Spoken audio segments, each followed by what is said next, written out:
is inside. Oh, would you knock on the door for him? Yeah. You a Yankee fan? No. Baltimore. It's like being hit in the head with a crowbar once a day. Who they got? No, I mean, who they got besides good groundkeepers? Say, we'd like to get started. Oh, forgive me, gentlemen. I didn't mean to keep you waiting. Baltimore. Okay, gentlemen, if I can have your attention. You fellas can handle this thing any way that you want to. I'm not going to make any rules. We can, well, discuss it first and then vote on it. That's, of course, that's one way. And, well, we can vote on it right now. Then I think it's customary to take a preliminary vote. Yeah, let's vote. Who knows? Maybe we can all get out of here, huh? Uh-huh. Okay, then I think that, of course, you know that we have a first-degree murder charge here, and if we vote the accused guilty, we've got to send him to the chair. That's mandatory. I think we know that. Yeah, let's see who swear. Okay, anyone doesn't want to vote? Guy with me. Okay, then just remember that this has to be 12-0 either way. That's the law. Okay, are we ready? All those voting guilty, please raise your hands. 1, 2, 3, 4, 5, 6, 7, 8, 9, 10, 11. Okay, that's 11 guilty. Those voting not guilty? 1. Right. 11 guilty, 1 not guilty. Well, now we know where we are. Boy, oh boy, there's always one. So, what are we doing now? I guess we talk. Boy, oh boy. You really think he's innocent? I don't know. I mean, you sat in court with the rest of us. You heard what we did. The kid's a dangerous killer. You could see it. He's 18 years old. Well, that's old enough. He stabbed his own father 4 inches into the chest. They proved it a dozen different ways in court. Would you like me to list them for you? No. Then what do you want? I just want to talk. Well, what's there to talk about? 11 men in here think he's guilty. No one had to think about it twice except you. I want to ask you something. Do you believe his story? I don't know whether I believe it or not. Maybe I don't. So how come you vote not guilty? When there were 11 votes for guilty, it's not easy to raise my hand and send a boy off to die without talking about it first. Well, now, who says it's easy? No one. Well, just because I voted fast? I honestly think the guy's guilty. Couldn't change my mind if you talked for 100 years. I'm not trying to change your mind. It's just that we're talking about somebody's life here.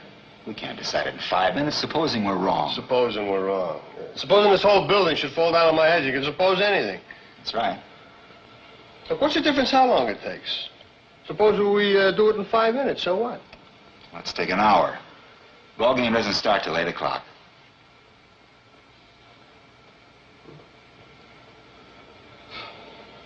Who's got something to say? I'm willing to sit for an hour. Great. I heard a pretty good story last night. That's not why we're sitting here. All right, then you tell me.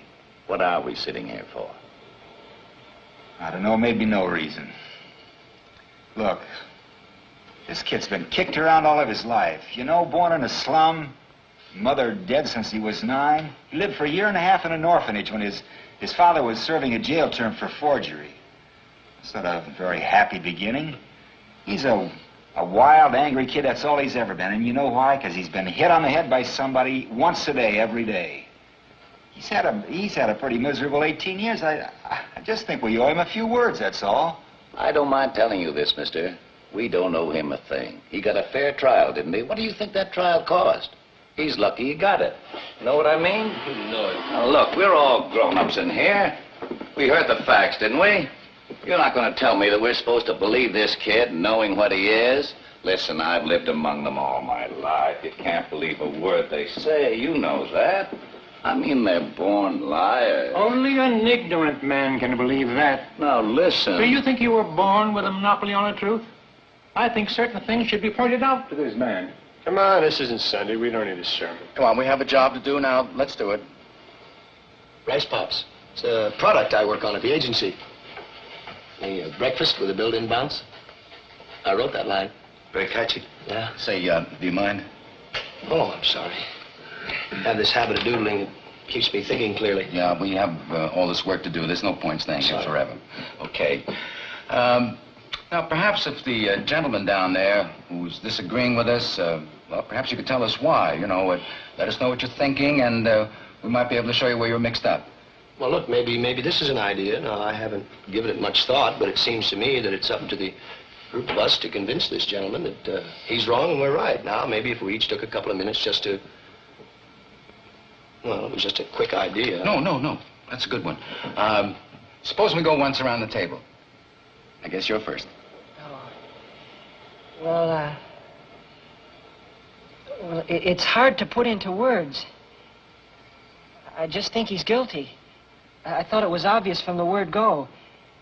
I mean, nobody proved otherwise. Nobody has to prove otherwise. The burden of proof's on the prosecution. The defendant doesn't even have to open his mouth. That's in the Constitution. Oh, well, sure, I know that. What I meant was, well, I just think he's guilty. I mean, somebody saw him do it. Okay. Here's what I think, and I have no personal feelings about this. I just want to talk about facts. Number one, the old man lived downstairs under the room where the killing took place. At 10 minutes after 12 on the night of the killing, he heard loud noises. Said it sounded like a fight. And he heard the kid yell out, "I'm going to kill you." A second later, he heard a body hit the floor. Ran to the door, opened it up, saw the kid running down the stairs and out of the house. Called the police. They came in, found the old man with a knife in his chest. The coroner fixed the time of death around midnight. Now, these are facts. You can't refute facts. The kid is guilty. I'm just as sentimental as the next fella. I know he's only 18, but he's still got to pay for what he did. I'm with you. Okay, you finished? Yeah. Right, next. It was obvious, to me anyway, that the boy's entire story was flimsy. He claimed he was at the movies during the time of the killing, and yet 1 hour later, he couldn't remember the names of the films he saw or who played in them. That's right. And no one saw him going in or out of the theater. Listen, what about the woman across the street? If her testimony don't prove it, nothing does. That's right. She was the one who actually saw the killing. Now, fellas, please, let's go in order here, huh? Just a minute. Here's a woman... Here's a woman who's lying in bed. She can't sleep. She's dying with the heat. You know what I mean? Anyway, she looks out the window, and right across the street, she sees the kid stick the knife into his father. The time is 12:10 on the nose. Everything fits. Look, she's known the kid all his life. His window was right opposite hers across the L tracks, and she swore she saw him do it. Through the windows of a passing L train. Right. This L train had no passengers on it. Just being moved downtown. The lights were out, remember? And they proved in court that at night you can look through the windows of an L train when the lights are out and see what's happening on the other side. They proved it. I'd like to ask you something. You don't believe the boy's story. How come you believe the woman's? She's one of them, too, isn't she? You're a pretty smart fella, aren't you? Okay, gentlemen. Now, gentlemen. Come on, sit down. Sit down. Oh, what's he so wise about? I'm telling you. Okay, now, come on. Now, we're not going to get anywhere fighting. Whose turn is it next? Oh, his, number 5. Now, can I pass it? Well, that's your privilege. How about the next gentleman? Oh, well, I don't know. I started to be convinced, you know, very early in the case. You see, I was looking for a motive. That's very important because if you don't have a motive, where's your case, right? Anyway, that testimony from those people in the apartment across the hall from the kid's apartment, that was very powerful. Didn't they say something about a fight, an argument between the old man and his son around about 7 o'clock that night? I mean, I could be wrong, but It was 8 It o'clock. was 8 o'clock, that's right. They heard an argument. They couldn't hear what it was about. Then they heard the father hit the boy twice. Finally, they saw the boy run angrily out of the house. What does that prove? well, it don't exactly prove anything. It's just part of the Well, you picture. said it provided a motive. And the prosecuting attorney said the same thing. I don't think that was a very strong motive. This boy's been hit so many times in his life that violence is practically it's a normal state of affairs with him. I can't see 2 slaps in the face provoking him into committing murder. It may have been too many. Everyone has a breaking point.